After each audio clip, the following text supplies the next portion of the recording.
ऊपर होती हैं। भारत एक ऐसा लोकतंत्र है जिसने दुनिया के हर धर्म, पंथ और मजहब को जगह दी है, उनका सम्मान किया है। इबादत की आजादी यहाँ है और अभिव्यक्ति से लेकर तमाम स्वतंत्रता की आजादी है। उन सब में बहुत उल्लेखनीय बात है कि पारसी समुदाय को भी यहाँ जगह मिली और भारत ने भी उस समुदाय को बहुत अच्छे तरीके से सहेज कर रखा। ऐसे में ही टाटा का भारत की तरक्की में योगदान आजादी के बाद एक चुनौती थी कि भारत को दोबारा से पुनर्निर्माण करना, दोबारा से खड़ा करना। गुलामी से लड़ते लड़ते आजादी के बाद ये बड़ी चैलेंज थी कि भारत की आर्थिक तरक्की कैसे होगी। तो मैं समझता हूं कि दुनिया में जिस तरीके के एक लीजेंड होते हैं उस तरीके के टाटा थे। बड़ी क्षति भारत के लिए है, सदियों तक याद रहेंगे, क्योंकि टाटा का जो ब्रांड है, मुझे लगता है कि रतन टाटा तो चले गए लेकिन टाटा का ब्रांड अमर हो गया, जीवंत रहेगा हमेशा।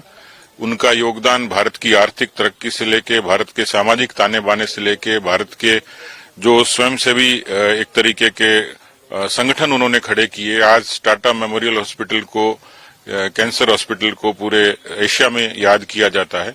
तो मुझे लगता है कि एक बहुमुखी प्रतिभा के धनी थे, सच्चे देशभक्त थे और देश की तरक्की में उनको हमेशा याद किया जाएगा। ऊपर होती हैं। भारत एक ऐसा लोकतंत्र है जिसने दुनिया के हर धर्म, पंथ और मजहब को जगह दी है, उनका सम्मान किया है। इबादत की आजादी यहाँ है और अभिव्यक्ति से लेकर तमाम स्वतंत्रता की आजादी है।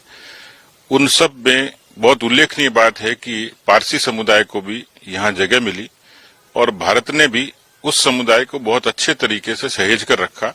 ऐसे में ही टाटा का भारत की तरक्की में योगदान आजादी के बाद एक चुनौती थी कि भारत को दोबारा से पुनर्निर्माण करना, दोबारा से खड़ा करना। गुलामी से लड़ते लड़ते आजादी के बाद ये बड़ी चैलेंज थी कि भारत की आर्थिक तरक्की कैसे होगी। तो मैं समझता हूं कि दुनिया में जिस तरीके के एक लीजेंड होते हैं उस तरीके के टाटा थे। बड़ी क्षति भारत के लिए है, सदियों तक याद रहेंगे, क्योंकि टाटा का जो ब्रांड है, मुझे लगता है कि रतन टाटा तो चले गए लेकिन टाटा का ब्रांड अमर हो गया, जीवंत रहेगा हमेशा। उनका योगदान भारत की आर्थिक तरक्की से लेके, भारत के सामाजिक ताने बाने से लेके, भारत के जो स्वयंसेवी एक तरीके के संगठन उन्होंने खड़े किए। आज टाटा मेमोरियल हॉस्पिटल को, कैंसर हॉस्पिटल को पूरे एशिया में याद किया जाता है। तो मुझे लगता है कि एक बहुमुखी प्रतिभा के धनी थे, सच्चे देशभक्त थे और देश की तरक्की में उनको हमेशा याद किया जाएगा।